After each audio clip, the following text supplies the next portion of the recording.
जय हिंद दोस्तों। मैं रेणुकूट सोनभद्र से सुभाष चंद्र पाल। आज हम स्ट्रेटजी पार्ट 2 की बात करेंगे।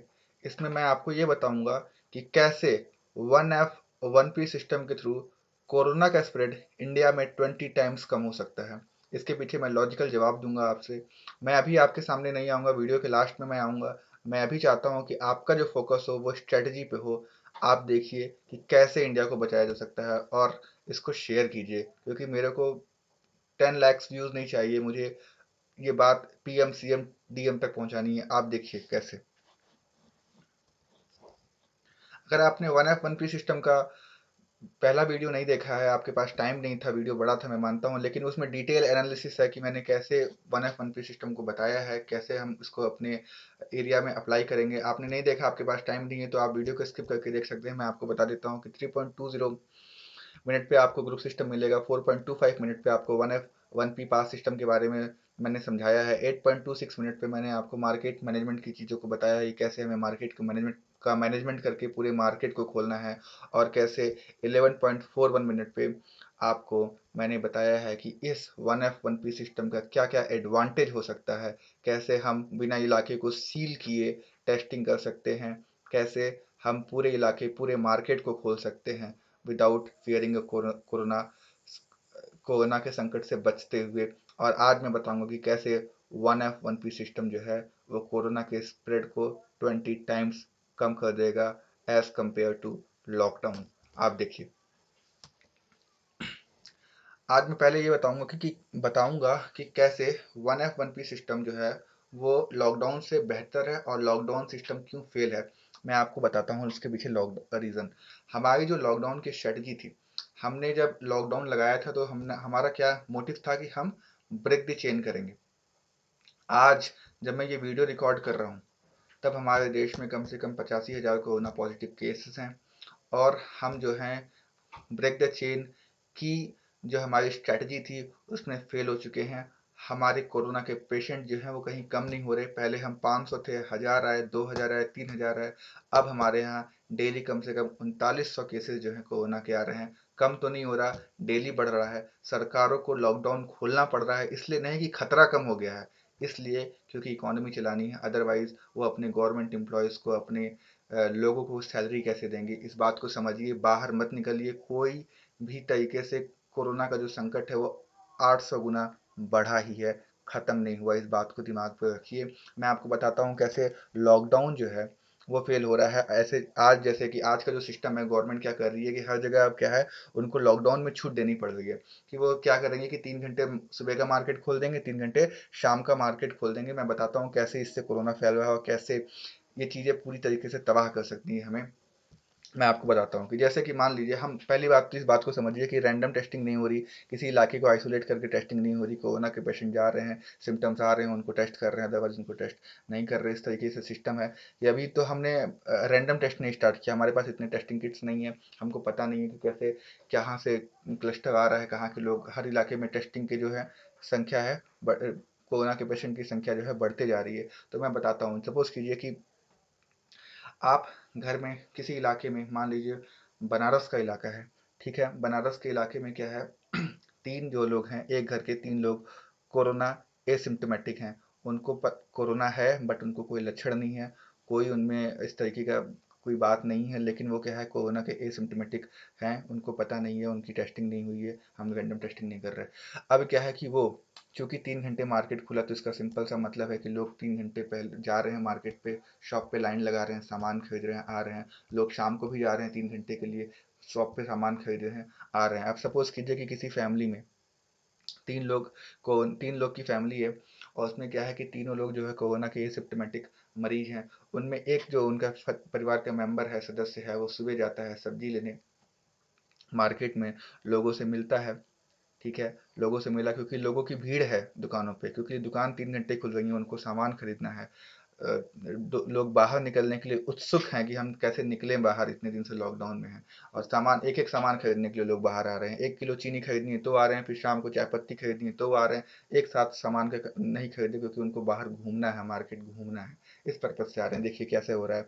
ये कोरोना का पेशेंट है, ये शाम को मार्केट गया, ठीक, मार्केट गया ये शाम को। अब क्या हुआ कि सुबह शाम को चलिए गया मार्केट। ये क्या हुआ कि शाम को सब्जी खरीदने गया और शाम को सब्जी खरीदते हुए इस वक्त इसने एसिम्टोमेटिक पेशेंट ने इस आदमी को कोरोना पॉजिटिव कर दिया, और इस आदमी ने क्या है कि इस आदमी को कोरोना पॉजिटिव करके इस तरीके से कम ये सारे आदमी कोरोना पॉजिटिव हो गए। यही मत रुकिए, अब क्या है कि इस फैमिली का जो परिवार का दूसरी महिला ही, मान लीजिए उनकी वाइफ थी, वो क्या हुई कि सवेरे किसी कारणवश मार्केट गई। तो ठीक है, अब क्या हुआ कि ये तो मेल हो गया, मेल मेल से मिलता है मेनली, बहुत टेंडेंसीज होती हैं हमारे हमारे देश में। अब क्या है कि ये महिला मान लीजिए गई दुकान पे, इनको भी कोरोना का सिम्टम्स हैं। ये क्या हुआ कि दूसरे आदमी को, दूसरी महिला को क्या है कोरोना का स्प्रेड हो गया। इस तरीके से देखिए, ये यहाँ से इस महिला से दूसरी महिला को हुआ, और इस तरीके से 3 घंटे में मात्र 3 घंटे में मात्र पूरे लोगों को अगर 3-3 घंटे की छूट दी जाए तो देखिए किस तरीके से फैल सकता है। क्योंकि हमको ये नहीं पता है कि कोरोना का एक्चुअल पेशेंट है क्या, और कोरोना के एक्चुअल पेशेंट को खोजना जो है वो रेगिस्तान में सुई जैसे खोजने को जैसा है। जब तक हमारे पास टेस्टिंग पूरी नहीं होगी हम नहीं खोज पाएंगे। इसलिए हम फेल हो गए, इस चीज़ में फेल हो रहे हैं। अभी भी सरकारें फेल हो रही हैं, लेकिन पता नहीं क्या कर रहे हैं, वो समझ नहीं रहे। मैं स्ट्रेटजी इसीलिए बता रहा हूँ कि कैसे को जो लॉकडाउन है वो आइडियल कंडीशन है कि कोई लोग घर से ना निकले, जो कि इम्प्लीमेंटेशन नहीं हो पा रही।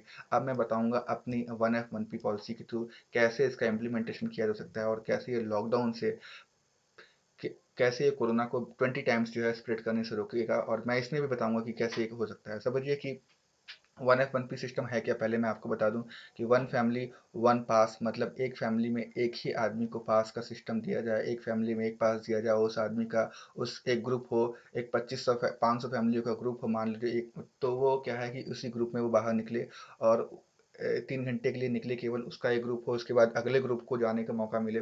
मैंने वीडियो में बताया है आपको, बता ही दिया है। टाइमिंग अगर पास नहीं है तो आप देख सकते हैं, वहाँ पहुँच जाके जाके देख सकते हैं कैसे है। देखिए, मान लीजिए किसी ग्रुप ए का आदमी, ग्रुप ए का आदमी क्या है कि इसको कोरोना पॉजिटिव है। ये क्या हुआ कि ये मार्केट गया, ठीक है, मार्केट के किसी शॉप पे गया, यहाँ से इस आदमी को कोरोना पॉजिटिव कर दिया इसने, और ये आदमी क्या है कि इन आदमी को कोरोना पॉजिटिव कर दिया। इस आदमी का चांसेस कम है कि इससे हो। चलिए मान लीजिए कि अब मैं मैक्सिमम केसेस मानता हूँ कि इस आदमी से इससे हुआ, इससे इसको हो गया, और इससे इससे हो गया। तो देखिए कि ग्रुप ए के 2500 आदमियों को पूरे को कोरोना हो गया। ग्रुप ए के जो 500 आदमी जो मैंने आपको बताया सिस्टम में, पूरे को कोरोना हो गया। अब क्या है कि ये ग्रुप ए चला गया, अब क्या है 9 से 12 का ग्रुप बी आया। जब ग्रुप बी आया तो ये इस ग्रुप बी में क्या है कि ये ग्रुप बी के आदमी, क्या इससे मिला? नहीं। क्या ये आदमी इससे मिला? नहीं। क्या ये आदमी इससे मिला? नहीं। तो क्या है कि हमने कोरोना को, जो कोरोना की जो साइकिल को थी, जो हमारी स्ट्रेटजी पहले नंबर 1 की थी कि हमको ब्रेक द चेन था, उसमें तो फेल हो गया। लेकिन मैं मेरी जो स्ट्रेटजी है 1F1P के थ्रू, हम क्या कर रहे हैं, लॉक द चेन। हमने क्या है इसकी चेन को क्या है एक जगह लॉक कर दिया। ये दूसरे ग्रुप में नहीं आ रहे, इस दूसरे ग्रुप में नहीं फैल रहे। इस वजह से ये क्या हो गया, इसमें लॉक हो गया। और आज हमको मार्केट खोलते हुए 1F1P की सिस्टम में आप जाइएगा, मैंने आपको बताया पूरा मार्केट खोलते हुए बिना एरिया को सील किए हुए कैसे आप टेस्टिंग कर सकते हैं। और आज मैं बता रहा हूँ, देखिए, लॉक द चेन, कैसे आप कोरोना के कोरोना के क्लस्टर को आप लॉक कर सकते हैं ऑटोमेटिकली, जब भी आप चाहें। इन चीज़ों को आपको समझिए, एक एग्जांपल देता हूँ कि किसी किसी इलाके में, किसी देश की पॉपुलेशन, किसी एरिया की पॉपुलेशन 1000 है, तो उसमें क्या है कि मैक्सिमम लोगों की, मान लीजिए पूरे 1000 के लोग हैं, तो अगर लॉकडाउन खोलते हैं 3 घंटे सरकारें, तो इस आदमी के सुबह भी जाने के चांसेस हैं, शाम के भी चांसेस हैं, इसके परिवार के भी जाने के चांसेस हैं, सबके जाने के चांसेस हैं। हमको पता नहीं कि कोरोना है, तो पूरे इलाके में पता नहीं ये आदमी किस किस लोगों से मिलेगा। ना तो उसकी हमारे पास आइडेंटिटी होगी, ना तो हमारे पास उसका कुछ ट्रैक रिकॉर्ड होगा। हम कुछ नहीं जान पाते, और इस तरीके से फेल हो जाता है। और वन पी सिस्टम में क्या है कि हमें ये पता है कि ये आइडेंटिफाइड पीपल हैं, इनका ग्रुप है, इनकी आइडेंटिफिकेशन है हमारे पास, और ये हर आदमी एक ग्रुप, एक फैमिली को रिप्रेजेंट कर रहा है इसी तरीके से। तो इसके अब मैं बताऊंगा कि 20 टाइम्स जो मैंने आपको कहा वो 20 टाइम्स कैसे हुआ। ये आपको शायद मेरे को ग्राफ बताने की ज़रूरत नहीं है, ये आप समझ गए होंगे। मैं आपको 20 टाइम्स कैसे कम होगा बताता हूँ। जैसे कि किसी इलाके की पॉपुलेशन 10,000 थी, और उसमें क्या है कि आपने 2500 परिवार हो गए, उसमें 4 की एवरेज से 2500 फैमिलीज हो गए, और 2500 फैमिलीज को 5 पार्ट्स में डिवाइड कर दिया, 5A 5B 5C 5D 5E। और इन पांचों का अलग अलग टाइम, 6 से 9, 9 से 12, 12 से 3, 3 से 6, और 6 से 9 रख दिया। मार्केट आपने पूरा खोल दिया। यही 1F1P पास सिस्टम है, मैंने बहुत शॉर्ट में समझा दिया। अब क्या है कि पहले 10,000 की पॉपुलेशन थी, अब उसमें क्या हुआ 25, मतलब 1/4 कर दिया उसकी। ठीक, अब इस 1/4 का क्या किया आपने, इस 1/4 से क्या हुआ, ये 1/4 का भी आपने 1/5 कर दिया। 1/5 कर दिया तो मतलब 20 गुना आपने कम से कम उस चीज़ को 1/20 टाइम्स कर दिया। तो स्प्रेड होने के जो चांसेस जो 10,000 लोगों से थे, अब क्या हो गया कि वो 1/28 हो 1/20 हो गया, जिस वजह से मैंने लिखा है कि मैक्सिमम जो हो फैलने के चांसेस हैं इस तरीके से 2500 ही केसेस आ सकते हैं। और देखिए मैं डेली मार्केट खोल रहा हूँ डेली, तो इससे क्या है कि लोगों को पता है कि जब 80 गुना खतरा ज़्यादा है तो वो डेली तो नहीं जाएंगे मार्केट खरीदने। एक सप्ताह में चीज़ें क्या होंगी, सारी जो पैनिक होगा खत्म हो जाएगा। वो लोगों को पता है कि भाई मैं जा सकता हूँ, और वो कोशिश करेंगे कि ज़्यादा से ज़्यादा सामान मैं ले आऊँ, और सारी चीज़ें जब उनके इलाके में ही होंगी मार्केट मैनेजमेंट के थ्रू, तो उनका मूवमेंट भी बहुत ज़्यादा नहीं होगा। आप देखिएगा उस वीडियो को, आपको सब कुछ समझ में आएगा। बहुत ही अच्छा वीडियो है, आप एक बार देखिए। और क्वेश्चन है तो पूछिए। आगे हम बताएंगे, बात करेंगे कैसे हमें टेस्टिंग की अप्रोच रखनी चाहिए। हमें क्या है कि आज के हमको उसको साउथ कोरिया को हम एग्जाम्पल मानते हैं, एग्जाम्पलीफाई करते हैं कि साउथ कोरिया ने देखिए कंट्रोल कर लिया, मानते हैं साउथ कोरिया ने कंट्रोल किया, लेकिन उसके बात को भी समझिए कि साउथ कोरिया की पॉपुलेशन आई थिंक 4 करोड़ या 3 करोड़ के आसपास है। गलती हो सकता है इसमें, मुझे पूरा डेटा तो नहीं पता इस समय। और उसने क्या है, क्लस्टर को पकड़ लिया। हमारे यहाँ क्या है, हमारी पॉपुलेशन 135 करोड़ है। ठीक है, बहुत सारा सेगमेंट हमारा अनऑर्गेनाइज्ड है। हमें पता नहीं है कि एक्चुअल में कोरोना है कहाँ से, आया कहाँ से, कहाँ जा रहा है और कैसे इसका मूवमेंट हो रहा है। तो क्या है कि हमें इंडिविजुअल टेस्टिंग हम तो नहीं कर सकते। हम कहते हैं नेताओं, हमारी गवर्नमेंट कहती है कि भाई हम खूब टेस्ट करेंगे, खूब टेस्ट करेंगे। खूब टेस्ट कैसे करेंगे? क्या 135 करोड़ का टेस्ट कर लेंगे? सॉरी, नहीं कर पाएंगे ना। तो क्यों उस चीज़ को कर रहे हैं? उसको इस अप्रोच को हटाना पड़ेगा, और हमें इंडिविजुअल इंडिविजुअल अप्रोच से हमें फैमिली वाइज अप्रोच करना चाहिए। फैमिली में 1F1P सिस्टम जब आप लगाएंगे तो एक फैमिली से एक ही आदमी निकलेगा, और अगर इन्फेक्शन होता भी है तो जो आदमी बाहर जा रहा है घर से, उसके होने के चांसेस ज़्यादा हैं। अब मान लीजिए उस घर में एक दो लोग हैं, एक आदमी जो बाहर जाता है और एक आदमी जो बुजुर्ग है। किसी भी फैमिलीज में अगर फैमिली में अगर बुजुर्ग है, तो पहले उस बुजुर्ग की टेस्टिंग की जाए, उसके घर के केवल एक आदमी का टेस्ट किया जाए जो उसके घर में बुजुर्ग हो। क्योंकि जो रेट है कोरोना का इन्फेक्शन का, सबसे ज़्यादा जो इन्फेक्टेड लोग हैं वो बुजुर्ग हैं। और तो अगर बुजुर्ग को अगर उस घर में कोरोना है, तो इस बात को मान के ये ले लिया जाए, ऑटोमेटिकली हम इसको डिफ़ॉल्ट मान लें कि उस घर में सभी लोगों को कोरोना है, और तुरंत उसके आइसोलेशन करके जो भी हमारे पास प्रोसीजर हैं, जो भी हमारे पास ट्रीटमेंट है, उसके थ्रू स्टार्ट किया जाए। ये ना किया जाए कि उस घर में 5 आदमी है तो हम पाँचों की टेस्टिंग करने लगे। ये बेवकूफ़ी होगी। हम अपनी टेस्टिंग किट्स भी खराब कर रहे हैं, टाइम वेस्टेज भी कर रहे हैं, और हमें कुछ फ़ायदा नहीं हो रहा है इस चीज़ से। तो 135 करोड़ की नहीं करने की ज़रूरत है। 135 डिवाइड बाई 4, अगर 4 का एवरेज लेते हैं, जितनी संख्या बची हमको उतनी टेस्टिंग करनी है। किसी इलाके में इलाके की बात कीजिए, चाहे किसी जोन की बात कीजिए, तो आपने देखिए देखिए कि इस सिस्टम के थ्रू कैसे आप कम से कम टेस्टिंग करके भी आप अपने देश को सुरक्षित रख सकते हैं। Emergency 500 kits should be at the each sub zone. मैंने सब जोन की बात करी थी 1F1P सिस्टम के थ्रू। तो उसमें मैंने बताया था कि कैसे 500-500 लोगों का ग्रुप बाहर निकलेगा एक साथ जाने के लिए। तो क्या है कि एक साथ अगर किसी ग्रुप में होता भी है तो 500 लोगों को होने के चांसेस हैं। 500 लोगों में 2500 परिवार के जो मेंबर हैं उनको हो जाएगा कोरोना। अगर होने के क्लस्टर अगर कोरोना आता भी है तो क्या है कि किसी भी जोन में आपको 500 टेस्ट रखने पड़ेंगे।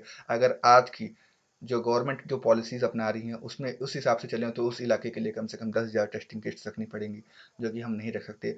भारत को अपनी कंडीशन, अपनी जनसंख्या को देख के ही काम करना पड़ेगा। हम साउथ कोरिया नहीं बन सकते, इस बात को समझिए। और हमारी जो जो टेस्टिंग की जो अप्रोच होनी चाहिए वो वन फैमिली वन टेस्ट होना चाहिए, ना कि इंडिविजुअल टेस्ट होना चाहिए। और 1F1P सिस्टम को अप्लाई करेंगे अगर, तो बहुत अच्छा फ़ायदा होगा। अब मैं वीडियो में आपके लास्ट में आपसे एक रिक्वेस्ट करूंगा, जो कि रिक्वेस्ट क्या होगी मैं आपको बता देता हूँ कि फर्स्ट ऑफ ऑल ये सारी जो चीज़ें मैं कर रहा हूँ, मैं कोई साइंस नहीं पढ़ा रहा, कोई मैथ्स नहीं पढ़ा रहा, ना कोई मैं एप्टीट्यूड का चैप्टर आपको पढ़ा रहा हूँ, ना ही ये कभी भविष्य में आपके जीवन में आएगी। मैं ये देश बचाने के लिए कर रहा हूँ। 1F1P सिस्टम को अगर अप्लाई करते हैं, इस पर पहले बहस कीजिए, इसका वीडियो देखिए, इसको एनालाइज कीजिए, इस पर क्वेश्चन कीजिए मुझसे। सारे क्वेश्चंस का जवाब दूंगा मैं। इसको एनालाइज कीजिए और देखिए, मेरे को 20 लाख 30 लाख व्यूज़ नहीं चाहिए। मुझे ये चाहिए कि ये चीज़ जो है मैं बता रहा हूँ, स्ट्रेटेजिक प्लान जो मैं कर रहा हूँ, वो यहाँ के DM CM PM तक पहुँचे, ताकि वो उस चीज़ों को देखें, एनालाइज करें, और भारत को उस पर जो भी उनको अच्छा लगे या विचार अच्छा लगे ना लगे, उसके हिसाब से उस पर एक्शन लिया जाए और देश को बचाया जाए। और मैं आपसे एक बात कह देना चाहता हूँ कि अगर इस वीडियो को आपने देख के केवल छोड़ दिया, तो आप जानिएगा कि ये वीडियो, पहली बात तो कोई एप्टीट्यूड का वीडियो नहीं है, कोई स्ट्रैटेजी दुनिया को मिल नहीं रही कि कैसे हम लॉकडाउन को खोले, और मैं स्ट्रैटेजी दे रहा हूँ, एक सुझाव दे रहा हूँ जो आपको लॉजिकल लग रहा है, सही लग रहा है, तो उसको शेयर कीजिए ट्विटर पे, फेसबुक पे। अगर आप कोई बड़े यूट्यूबर हैं, कोई आप बड़े यूट्यूबर हैं, कोई बड़े आपके इंस्टाग्राम पे फॉलोवर हैं, तो मैं आपसे आज देश बचाने के लिए कहूँगा कि इस वीडियो को प्रमोट कीजिए, क्योंकि आप मेरे को प्रमोट नहीं कर रहे, आप स्ट्रैटेजी को प्रमोट कर रहे हैं जो देश को बचाएगा। और अगर आप इसको नहीं करते तो मैं आपको एक बात सच्चाई बता देना चाहता हूँ कि भारत की जो जनसंख्या है वो 135 करोड़ है, और उसकी इकोनॉमी है 2 ट्रिलियन की। अमेरिका की आई थिंक 24 करोड़ है, और उसकी इकोनॉमी है 22 ट्रिलियन की। इस बात को समझिएगा, इस बात को समझिए, अंतर समझिए। हमारा जो यूथ है, 65% यूथ हमारा 10 साल, अगला 10 साल जो होगा वो मनरेगा में बीतेगा, आप मान के चलिएगा। अगर आज हमने लॉकडाउन नहीं खोला, आज हमने इस अप्रोच को नहीं अप्लाई किया, और आज इस चीज़ पे डिस्कशन नहीं किया, आपको लगता है कि ये लॉजिकल अप्रोच है, पिछला वाला वीडियो देखिए और चीज़ों को पहुंचाइए। ज़िंदगी में मुस्कुराते रहिए। थैंक यू वीडियो देखने के लिए।